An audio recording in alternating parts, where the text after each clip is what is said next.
Bonjour à tous, aujourd'hui on se retrouve pour une nouvelle critique. Et aujourd'hui nous allons parler du film I Feel Good, réalisé par, euh,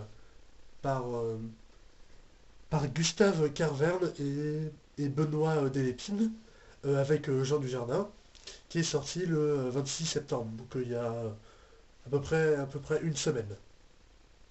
Donc dans ce film I Feel Good, Jean Dujardin joue le rôle de Jacques Porrat, qui, euh, qui est un homme qui rêve de devenir très très très très très très riche.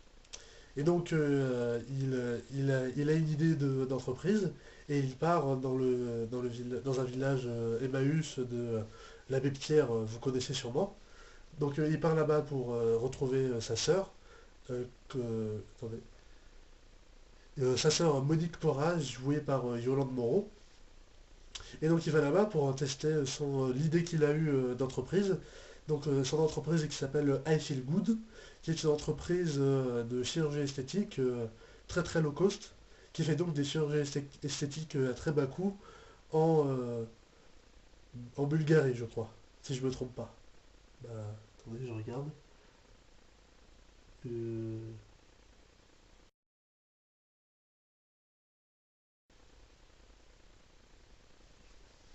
Ah non, autant pour moi, c'était en Roumanie. Pas en Bulgarie, en Roumanie, à Bucarest. Voilà, pour dire. Donc comme d'habitude, ce sera une critique subjective et personnelle du film. Et personnellement, le film, pardon, j'ai un avis assez mitigé dessus, sur le film. Bah, déjà, premièrement, le premier point, c'est que je trouve le film assez ennuyeux, ennuyant. Le film a un concept assez original. Il passe aussi dans un endroit assez original, hein. Le village Emmaüs où ils sont, il est, je veux dire, très atypique, très, très beau aussi, hein. Vous avez peut-être dû voir des images de tous les trucs qu'il y a là-bas et des maisons assez originales qu'il y a là-bas. Donc c'est vraiment un bel endroit pour filmer, je trouve. Donc sur ce coup-là, bien joué, bravo. Et le film dure 1 heure et demie et la première heure du film m'a un peu ennuyé. Déjà, ce qui est assez ennuyant, c'est que c'est pas l'histoire, mais je veux dire, le déroulement des événements et le montage du film et de la réalisation, la manière dont c'est filmé, font que c'est assez ennuyeux. C'est-à-dire que quasiment tous les plans du film I Feel Good sont des plans fixes, des plans fixes. Quelquefois, il y a des panoramiques à droite, à gauche, en haut, en bas. Mais je crois qu'il y a un moment ou deux moments du film, il y a un travelling. Mais vraiment sur tout le film, seulement deux travelling avec pour le reste que des plans fixes, et ça donne un effet assez plan-plan quoi, et assez ennuyeux. Même dans l'histoire aussi, c'est pas vraiment très très passionnant. La grande partie du film, les trois quarts du film, quoi, la première heure, c'est Jean Dujardin qui donc il a des petites cartes de sa société I Feel Good et il va donc essayer. Donc pendant toute la première heure du film, ça va être lui qui va distribuer des cartes aux habitants du village Emmaüs et qui va essayer de les convaincre et tout de venir faire leur chirurgie esthétique dans son entreprise. Donc il va dire, ah ouais, toi t'es pas très beau, t'es un peu moche, tu veux pas te refaire le visage et tout. Et donc, voilà, quasiment pendant tout le film, c'est ça, il distribue des cartes pour. Enfin, il essaie de convaincre les gens de venir dans son truc Emmaüs. Et la manière dont c'est fait, c'est pas très passionnant, hein. Euh, Même bien évidemment aussi tout le truc du film, c'est que voilà, c'est le capitalisme contre pas vraiment le communisme, mais voilà, c'est vraiment le village vraiment anti-capitaliste, altermondialiste, voilà. Et c'est un petit peu la confrontation de ça, montrer comment quelqu'un qui croit clairement au capitalisme est confronté à des gens qui partagent tout entre eux comme ça. Mais même ça, dans le film, je le retrouvais pas vraiment parce que on voyait surtout Jean Dujardin vouloir recruter des gens pour son entreprise.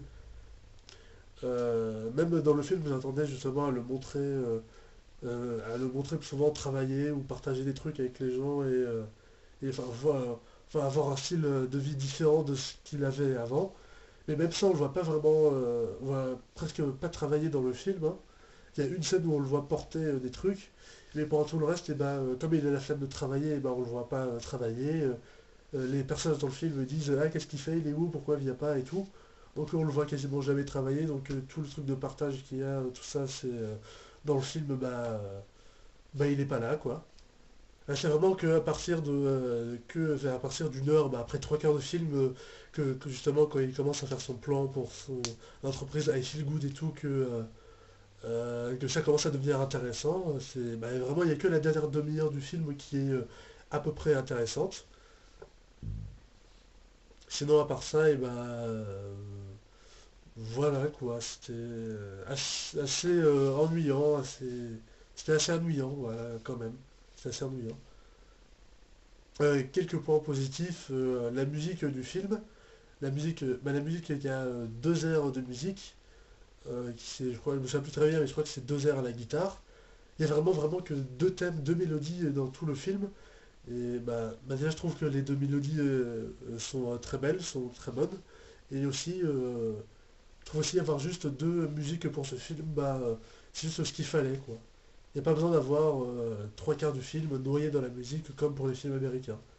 En plus, la musique, elle était jamais trop présente, elle était juste là où il fallait dans le film, donc bah voilà quoi, ça c'était bien. Mais à part ça, le film, comme j'ai dit, il est assez ennuyant, hein. Il y a vraiment les 10 dernières minutes du film où j'étais vraiment dedans. Là, il y a une scène où Jean Dujardin, où Jacques Morat s'énerve et qui est plutôt bien, plutôt prenante. D'ailleurs, tous les acteurs du film jouent bien, donc ça c'est bien. Scène plutôt prenante. Et il y a aussi une autre scène dans le film, je vous dis pas laquelle c'est, je vous dis juste limousine, où sur cette scène où Jean Dujardin est dans la limousine, et il se passe quelque chose quand même qui m'a surpris. Il se passe un truc, il était là, tu es assis, ok, t'es tranquille, et puis tout d'un coup il y a un truc qui arrive là comme un peu comme un screamer quoi. Et vraiment moi sur le coup ça m'a surpris, j'ai sursauté comme ça d'un coup et, et c'était inattendu hein, parce que je m'y attendais vraiment pas, hein. Je m'y attendais vraiment pas et pour le coup ça surprenait vraiment. Mais pour le coup, il y a vraiment que ce passage, vraiment ce passage-là et la fin aussi que j'ai trouvé intéressante, quoi. Sinon, il y a aussi quelques petits trucs dans l'histoire, quelques tricks de réalisation, de montage qui sont, bon, qui sont assez intéressants. Enfin, bon, pas vraiment intéressants, mais qui, voilà, quoi, ça passe, c'est mangeable, quoi. Voilà, c'est regardable, quoi. Il y a quelques trucs comme ça qui sont assez sympas, pas dégueulasses, mais voilà, quoi. À part ça, c'est tout. Voilà, j'ai dit n'importe quoi. J'ai dit tout ce que j'avais à dire, hein. Comme j'ai dit, j'ai un avis assez mitigé sur le film, mais ce serait plus mitigé négatif. Donc, mais malgré tout, je vous recommanderais quand même d'aller le voir. Parce que même si moi je suis un peu mitigé négatif pour ce film, je pense pas que ce soit un mauvais film. C'est, je je trouve que ça reste quand même un bon film, mais que voilà quoi, c'est juste moi mes goûts, je n'ai pas apprécié. Donc malgré tout, je vous conseillerais quand même d'aller le voir, quoi. Voilà, voilà quoi, ça sera pas déplaisant. Et voilà, cette réaction, n'importe quoi la réaction, cette critique est à présent terminée. Merci de l'avoir regardé jusqu'au bout. Si ça vous a plu, n'hésitez pas à mettre un pouce en l'air, voilà, comme ça, et à me dire et à me laisser un commentaire pour me dire ce que vous en avez pensé du film et de la vidéo, bien évidemment. Partagez également cette vidéo sur les réseaux sociaux et abonnez-vous à ma chaîne YouTube pour ne rien manquer de mes prochaines vidéos. Salut!